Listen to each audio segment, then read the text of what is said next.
Kisah nyata ini diangkat dan difilmkan sesuai dengan cerita aslinya. Dan pada bagian-bagian tertentu telah diubah untuk tujuan dramatisasi dari kejadian sebenarnya.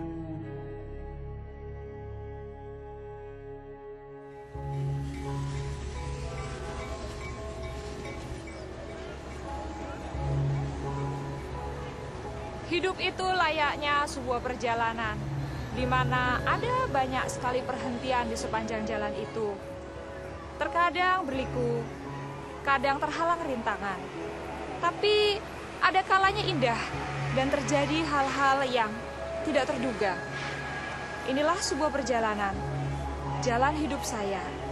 Nama saya Dini Widianing Tias. Saya bukanlah seorang aktris, tetapi sayalah Dini yang sebenarnya dalam cerita ini. Perjalanan dimulai.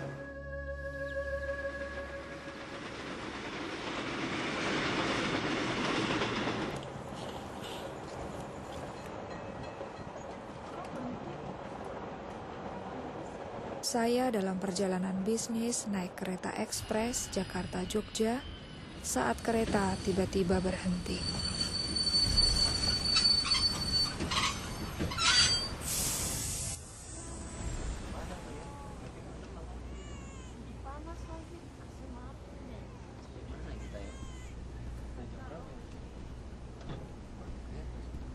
Permisi Pak, kenapa kereta api berhenti?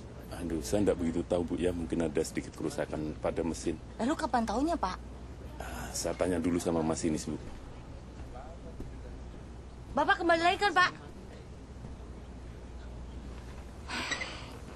Kalian lihat kan, kita sepanjang hari bisa berhenti di sini. Saya juga jamin nih AC-nya pasti mati. Kita kehabisan udara. Duh, mana panas lagi. Mbak lagi lihat apa?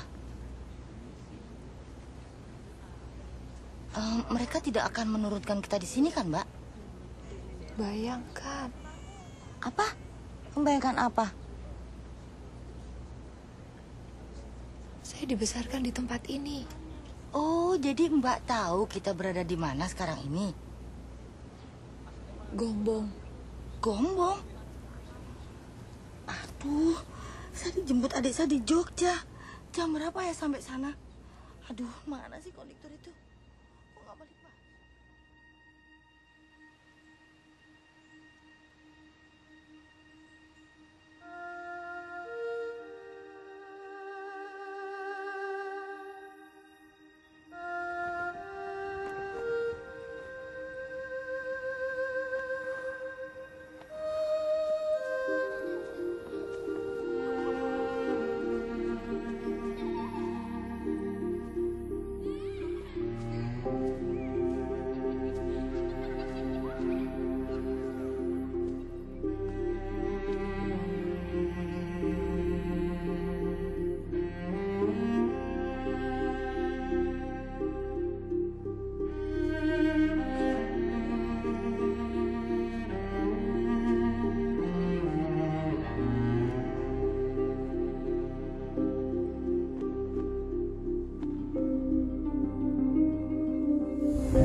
Keluarga Tejo Kurniawan. Ibu Tejo Kurniawan. Saya Ibu Tejo Kurniawan.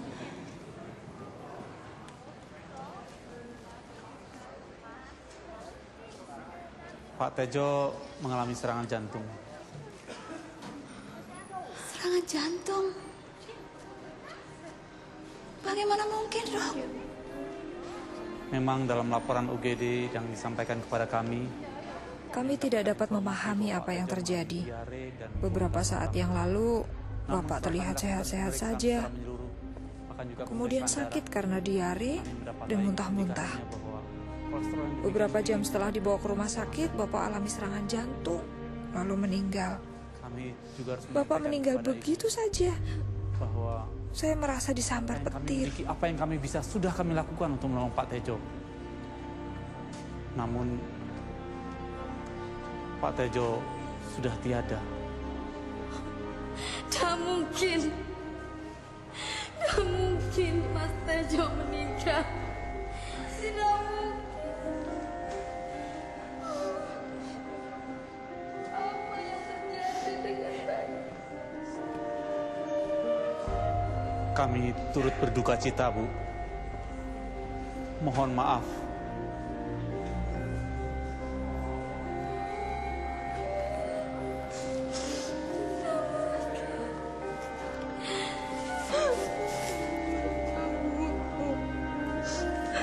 Aku tidak bisa menerima keadaan. Apa yang harus kulakukan? Mbak, ada yang harus kubicarakan pada Mbak. Ternyata Bapak berselingkuh dengan Bule Sundari, saudari ibuku.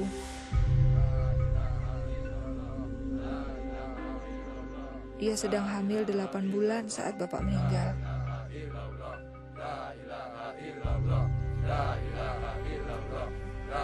Tidak hanya itu, ibu saya juga sedang hamil saat itu. Saya tidak tahu harus berbuat apa atau kemana saya harus berpaling. Selama ini saya menganggap Bapak seorang pahlawan. Allahu Akbar, Allahu Akbar, Allahu Akbar, Allahu Akbar. Kini saya merasa dikhianati. Assalamualaikum warahmatullahi wabarakatuh. Silakan Pak. Saya cemas tentang bagaimana hidup keluarga kami jadinya. Bapak-bapak, ibu-ibu, Assalamualaikum warahmatullahi wabarakatuh. Saya berumur 12 tahun, anak tertua. Dan sekarang ibu saya sedang mengandung lagi. Kepada bapak-bapak, ibu-ibu, Dan ibu tidak bekerja. Bagaimana kami bisa bertahan hidup? saya mohon dan saya harap kepada bapak-bapak dan ibu-ibu untuk memaafkan dia. Saya yang akan bertanggung jawab. Amin. Wassalamualaikum warahmatullahi wabarakatuh.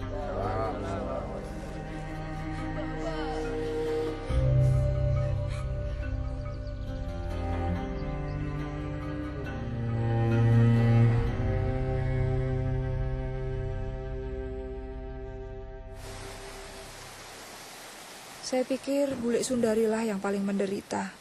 Meskipun saat itu saya tidak berpikir begitu. Karena perselingkuhannya dengan bapak saya, kehamilannya adalah aib. Karena itu dia pergi meninggalkan Gombong dan tidak tahu pergi kemana. Meski begitu, aku sudah menasihati Wulandari. Terus gimana Mbak Yu? Sebenarnya aku katakan bahwa aborsi akan menjadi salah satu jalan untuk mengatasi semua permasalahannya. Kita kan harus berpikir secara realistis toh. Udah dengar belum Mbak Yu? Apa? Mas Tejo itu loh punya garwo simpenan. Istri simpenan? Iya. Yang di Kota Kembang, penjahit itu loh. Dari mana sampean tahu? Atin Sanjaya, sepupunya yang kemarin datang ke sini. Sepupu yang mana, Mbak Yang Yu? itu loh yang sempat nikah sama sopir taksi. Sebentar. Aku dengar ya bisnis peternakan ayam tarung Masku itu laku dijual dengan harga bagus. Iya kan? Tentu saja istrinya punya uang banyak tuh. Belum lagi soal studio fotonya itu. Itu. Kok nggak pernah tahu? Tejo Masmu itu taunya juga juru foto ulung toh. Mbak, Masku itu Tejo itu banyak kaliannya, banyak nih. Banyak. Terutama soal wanita kan? Siapa yang nggak kenal sama Tejo Kurniawan. Wah, di setiap tempat dia bisa menaklukkan wanita itu. Ya, kita lihat saja nanti bagaimana nasib keluarga itu. Tapi yang saya paling sedihkan adalah Sundari. Bagaimana dengan nasib Sundari, iya kan? Aku tahu itu. Paling juga nanti dia datang ke rumahmu, mengetuk pintu dan minta pertolonganmu. Habis kepada siapa lagi dia mau minta pertolongan? Masa sama aku kan ya nggak mungkin. Iya. Saya pikir juga begitu. Dia pasti akan datang ke rumahku. Tapi kalau dia ketemu dengan istriku, aku tidak bisa berbuat apa-apa.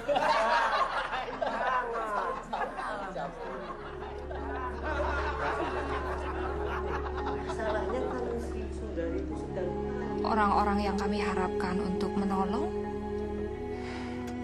malah mengatakan hal-hal yang menyakitkan hati. Saya nggak tahu waktu itu harus berbuat apa. Saya pikir hanya Tuhan yang bisa menolong kami. Kamu kan masih kecil, Mbak, waktu itu. Ya, saya tidak pernah ke lapangan itu lagi. Sampai akhirnya uang pensiun Bapak cair, kami pindah ke Semarang. Ibu buka toko kecil di rumah baru kami untuk memenuhi kebutuhan hidup. Namun itu benar-benar sebuah perjuangan. Sampai akhirnya ibu memutuskan menyerahkan 2 adik perempuan dan 1 adik laki-lakiku diadopsi oleh orang lain.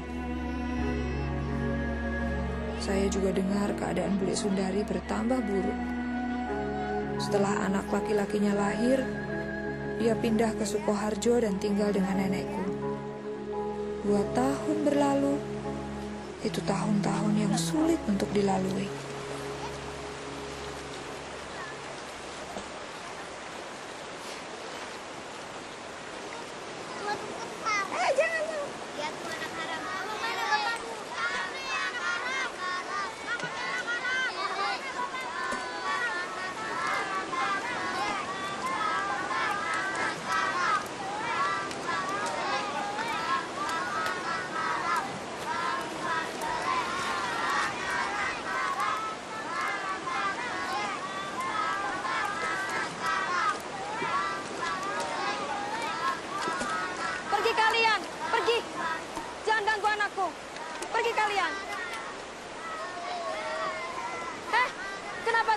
saja.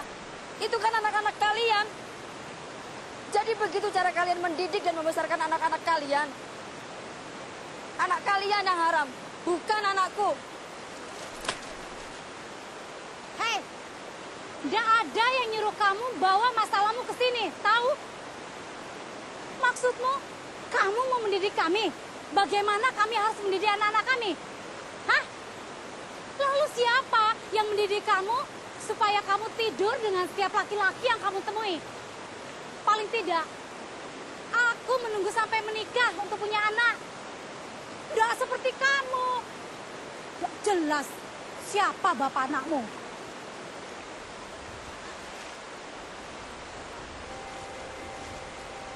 Siapa bapak anakmu?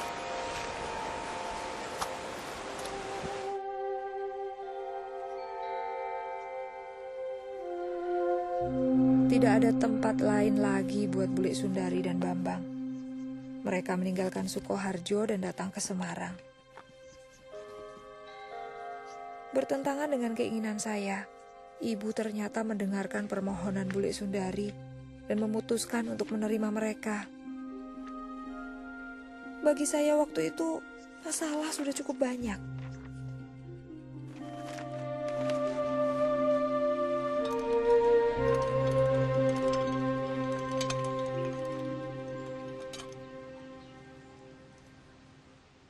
Oke, aku tolong ambilin jemuran ya, Nar. Pergi sana. Ngapain di sini? Aku bilang pergi. Kamu tahu enggak? Aku tuh benci sama kamu.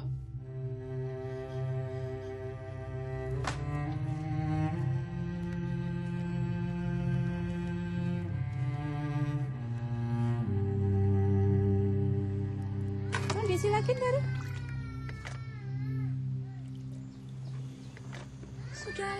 usah khawatir. Kan ada Dini yang jaga.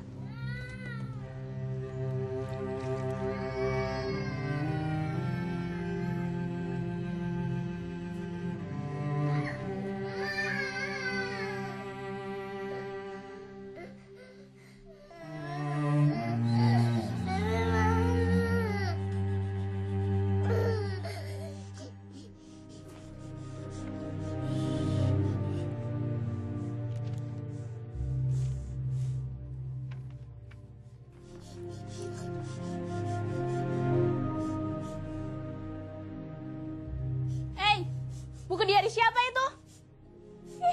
Apa hak bule baca buku diari orang? Bos ini nggak? Bos ini.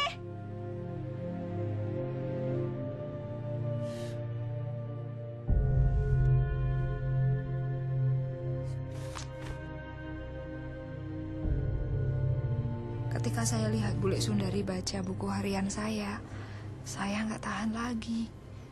Lagi pula, hal-hal kejam yang saya tulis tentang dia dan Bambang benar kok. Setidaknya benar bagi saya. Akhirnya, saya mengatakan kepada ibu untuk memilih saya atau mereka. Mestinya saya senang Bule Sundari sama Bambang kembali ke Sukoharjo.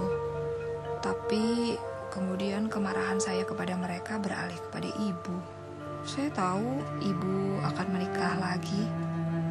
Itu sebuah keputusan yang tidak dibicarakan dengan seorang pun di dalam keluarga. Dan saya mulai berpikir, apa gunanya sholat 5 waktu? Atau nggak boleh bohong di sekolah? Atau apa gunanya menjauhkan diri dari dosa? Kalau akhirnya toh saya tidak bisa masuk surga karena tidak dapat memaafkan ibu. Semuanya itu membuat saya marah. Sampai akhirnya saya berkesimpulan untuk tidak lagi peduli pada agama. Saya tidak peduli dengan sopan santun. Saya hanya ingin bebas. Saya ingin melakukan apa saja yang ingin saya lakukan. Dan saya memutuskan tidak seorang pun dapat menghalangi saya, termasuk agama.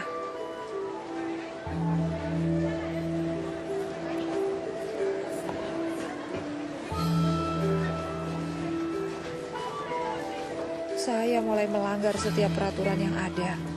Waktu itu saya kelas 1 SMA. Saya melakukan apa saja yang saya mau. Tapi kemudian saya melihat hal-hal yang mengejutkan. Saya melihat seorang teman saya merangkak begitu rupa di atas lantai.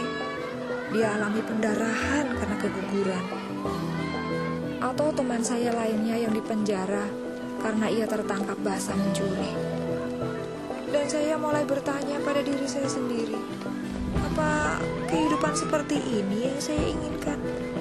Hidup yang diatur oleh agama tidak membuat saya bahagia.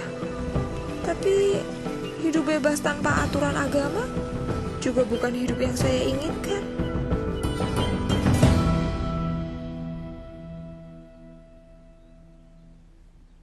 Kemudian Ramadan tiba. Dan saya mendapati diri saya kembali kepada iman saya. Setelah sekolah, saya mulai menghabiskan waktu dengan membaca buku-buku agama dan mengaji. Saya mulai membaca Al-Quran dengan tulus dan merasakan keinginan yang besar untuk lebih dekat dengan Allah. Saya benar-benar ingin mendapatkan kedamaian.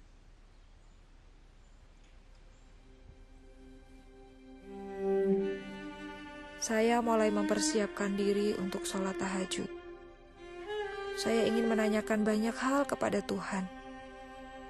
Dan saya punya keyakinan yang kuat bahwa apapun yang saya minta malam itu, Tuhan akan mendengarkan saya dan memberikan jawabannya.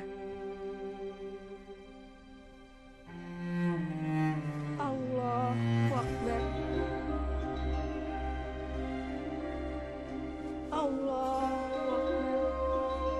Lalu saya tahajud menurut ayat-ayat tertentu yang saya sudah hafalkan. Rahmatullah. Assalamualaikum warahmatullah. Saya benar-benar hancur hati dan menangis kepada Tuhan. Ya Allah, Dari hati saya yang paling dalam, saya ingin menyenangkan Kau lebih dari apapun. Tunjukkanlah saya jalan, maka saya akan mengikuti Engkau manapun Kau pimpin. Tapi jika Engkau tidak menunjukkan jalan mana yang harus saya tempuh malam ini juga, jangan salahkan saya. Jangan salahkan saya, karena saya memilih jalan saya sendiri. Namun, jika Engkau menunjukkan siapa dirimu dan apa yang Kau inginkan dari diri saya, maka saya akan mengikutimu kemanapun Kau membawa saya.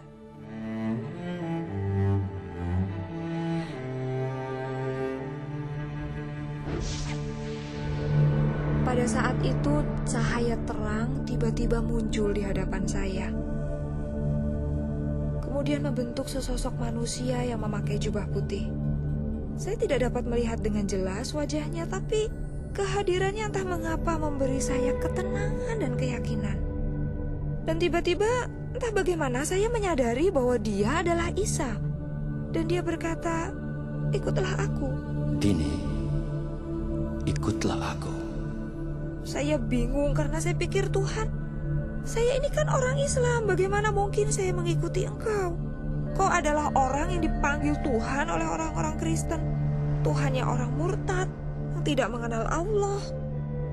Dan ia menunggu saya untuk datang kepadanya.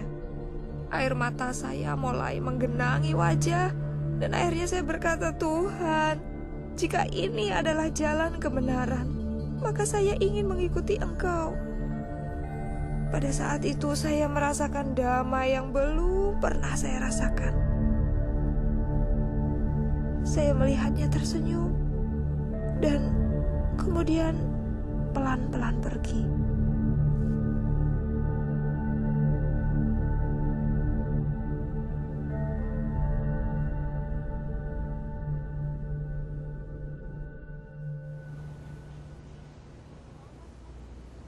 Saya harap saya nggak menyinggung perasaan Mbak. Apapun yang terjadi, pasti sangat mempengaruhi kehidupan Mbak. Saya tidak akan pernah sama lagi. Saya benar-benar berubah sejak hari itu. Saya mengerti. Lalu apa kelanjutannya, Mbak? Saya mulai mencari orang Kristen. Di desa saya tidak ada satu orang pun orang Kristen. Tapi di desa seberang ada. Saya mulai ke sana. Mula-mula mereka takut karena saya meminta satu Alkitab pada mereka. Tapi kemudian mereka memberikannya dan saya mulai membacanya. Semuanya itu saya masih berusaha untuk sembunyikan dari ibu. Tapi gak lama kemudian ibu tahu. Seorang ibu pasti tahu apa yang terjadi, Mbak. Lalu apa kelanjutannya? Ya, ibu minta saya berubah. Dia menangis. Dia merasa gagal sebagai seorang ibu. Dia pikir saya masih marah dengan pernikahannya. Dan dia pikir saya masih balas dendam. Dan anggota keluarga yang lain?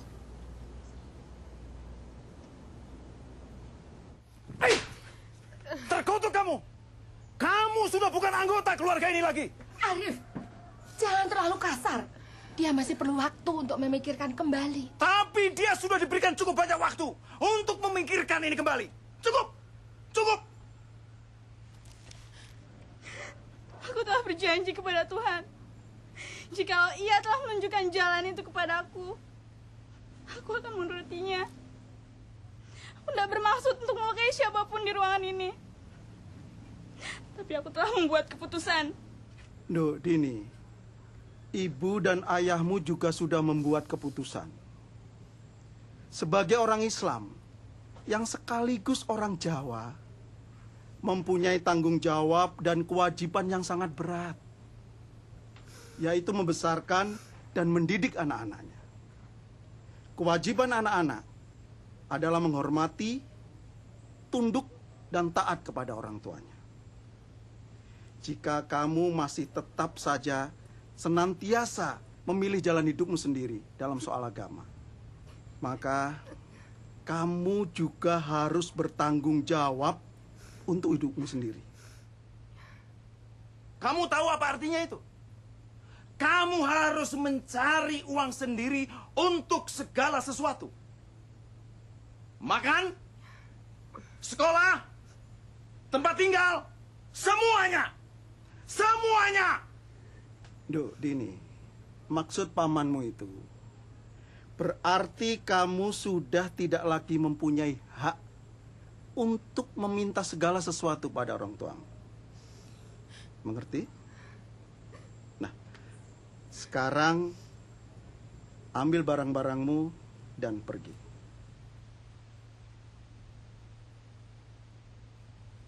Cepat.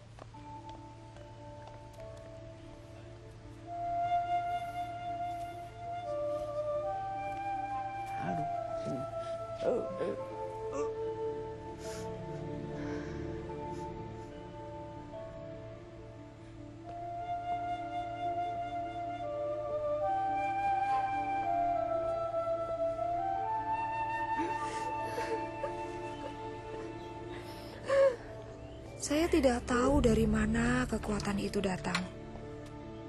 Tapi saya pergi dari rumah dan pindah ke kota lain, yaitu Solo. Saya berumur 16 tahun saat itu. Saya kontrak sebuah kamar di sebuah rumah kos dan melanjutkan pendidikan untuk menjadi pekerja sosial. Saya sudah menyelesaikan tahun pertama di kota Semarang. Orang di bagian administrasi sekolah di Solo menerima saya sebagai siswa pindahan tanpa banyak pertanyaan. Usai sekolah, saya bekerja setengah hari dan berhasil bertahan hidup. Saya berpikir, jika sesuatu berjalan tidak sesuai dengan rencana, saya bisa datang ke rumah nenek dan minta bantuan.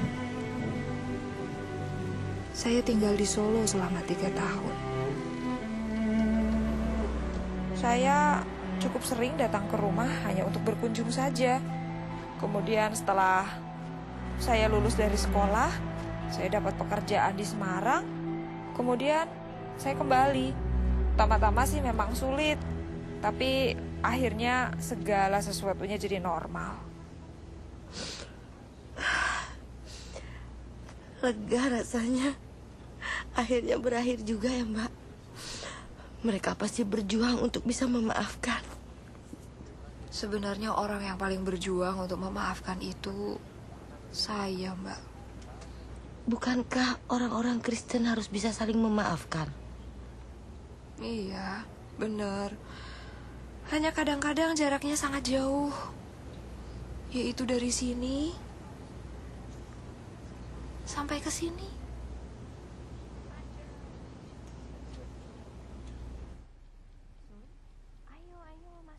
Silakan duduk. Nggak usah repot-repot, Mbak. Kamu kelihatannya capek sekali. Ya, saya nggak capek, cuma khawatir. Mbak, aku pikir kalau kami pindah kemari, Bambang akan berubah. Kalau sekarang coba Mbak lihat, kerjanya cuma duduk melamun di kamarnya atau cuma jalan-jalan saja. Itu tidak baik loh buat anak muda seperti dia. Bambang itu perlu kerjaan. Iya, aku ngerti, Mbak. Tapi mau bagaimana lagi? Bambang cuma lulusan SMP. Nggak bisa dagang, nggak bisa apa-apa. Aku yakin keadaan akan menjadi lebih baik. Ini ada sedikit makanan untuk dibawa pulang.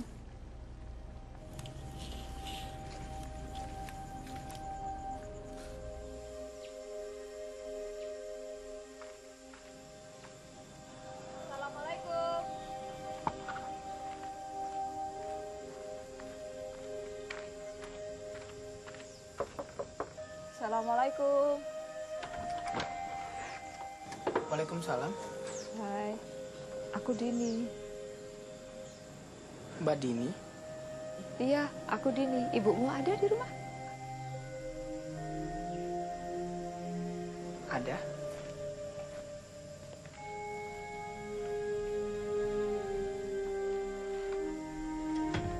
Bu, Mbak Dini datang.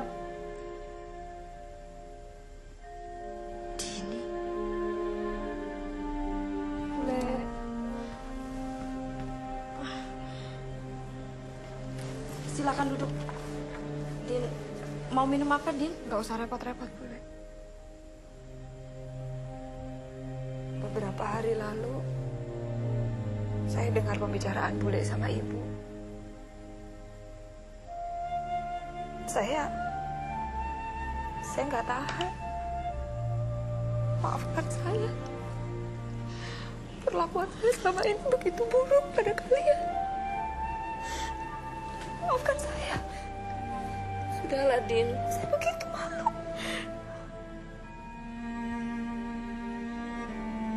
Aku mohon maafkan aku. Atas semua hal yang buruk yang pernah aku lakukan pada kalian. Aku mohon maafkan aku.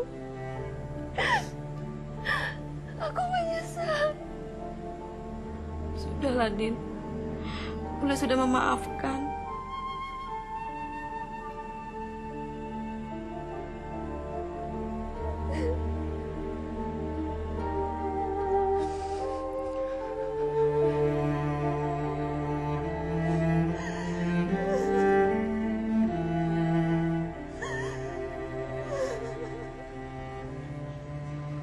Saya mengajak Bambang ke Jakarta.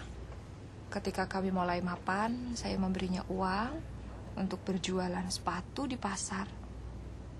3 bulan kemudian, dia mulai mendapat untung dan tidak membutuhkan uang dari saya lagi. Di mana dia sekarang? Dia di Jakarta. Dia baik-baik. Saya selalu menangis kalau mendengar cerita yang akhirnya bahagia. Tapi itu belum akhir cerita. Lalu apa? Apa ada yang lebih baik?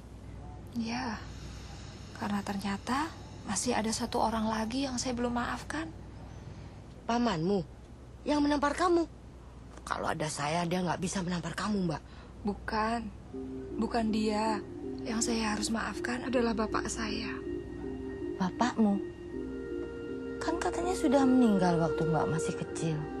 Iya.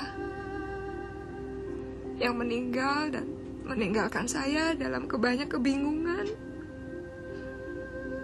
Yang meninggalkan saya dengan banyak kepahitan. Yang mengharuskan saya cari jalan keluar sendiri. Dan sekarang Mbak sudah memaafkannya. Kapan hal itu terjadi? Baru saja.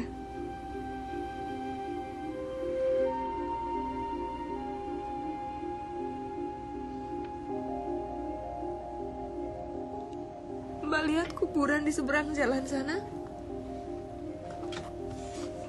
Iya, saya melihatnya. Bapak saya dikuburkan di sana. Sampai kereta berhenti tadi. Sikap saya yang tidak mau memaafkan Bapak ikut terkubur juga di situ. Tapi Tuhan itu Maha Pengasih. Tuhan tidak menghendaki saya mengambil sikap sesuai pengertian saya sendiri. Tuhan berkata kalau kita ingin dosa kita diampuni, kita juga harus memaafkan orang-orang yang bersalah pada kita.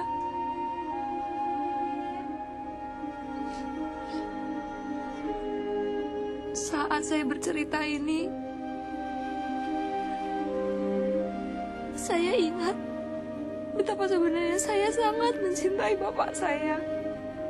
Dan bapak juga mencintai saya. Kami punya masa-masa yang indah, masa-masa yang manis untuk diingat.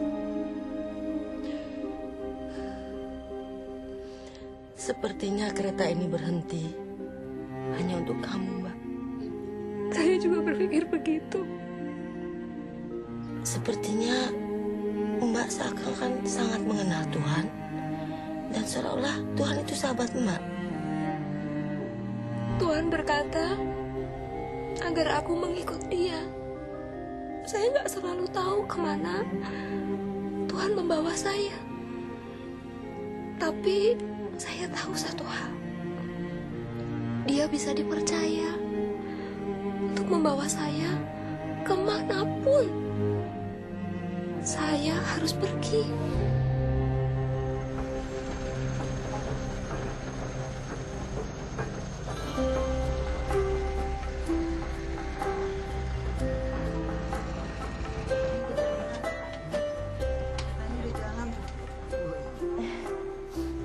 Akhirnya jalan juga, Mbak. Iya. Kita berangkat. Iya, kita berangkat. AC-nya juga nggak dimatiin. Nggak dimatiin. Saya pikir ceritanya berakhir di sini sekarang. Atau marah baru mulai. Apa yang ini akan berakhir lebih bahagia? Mbak lah yang harus kasih tahu akhirnya itu pada saya.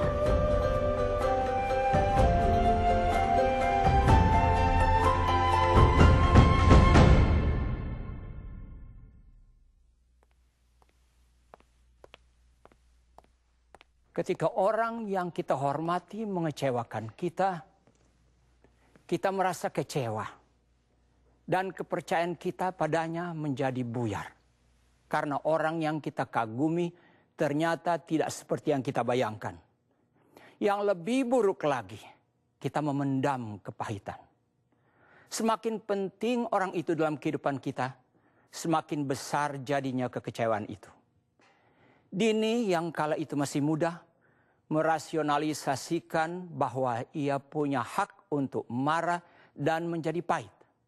Marah dan pahit terhadap orang tuanya, terhadap bibinya, Sundari, dan saudara tirinya, Bambang, bahkan marah kepada Tuhan. Kemudian Dini mengalami perubahan yang luar biasa. Dini mendapatkan penglihatan akan Tuhan Yesus ketika ia mencari kehendak Tuhan atas hidupnya, dan memutuskan untuk mengikuti Yesus kemanapun Yesus pimpin. Dengan cara yang tidak kita mengerti sebagai manusia.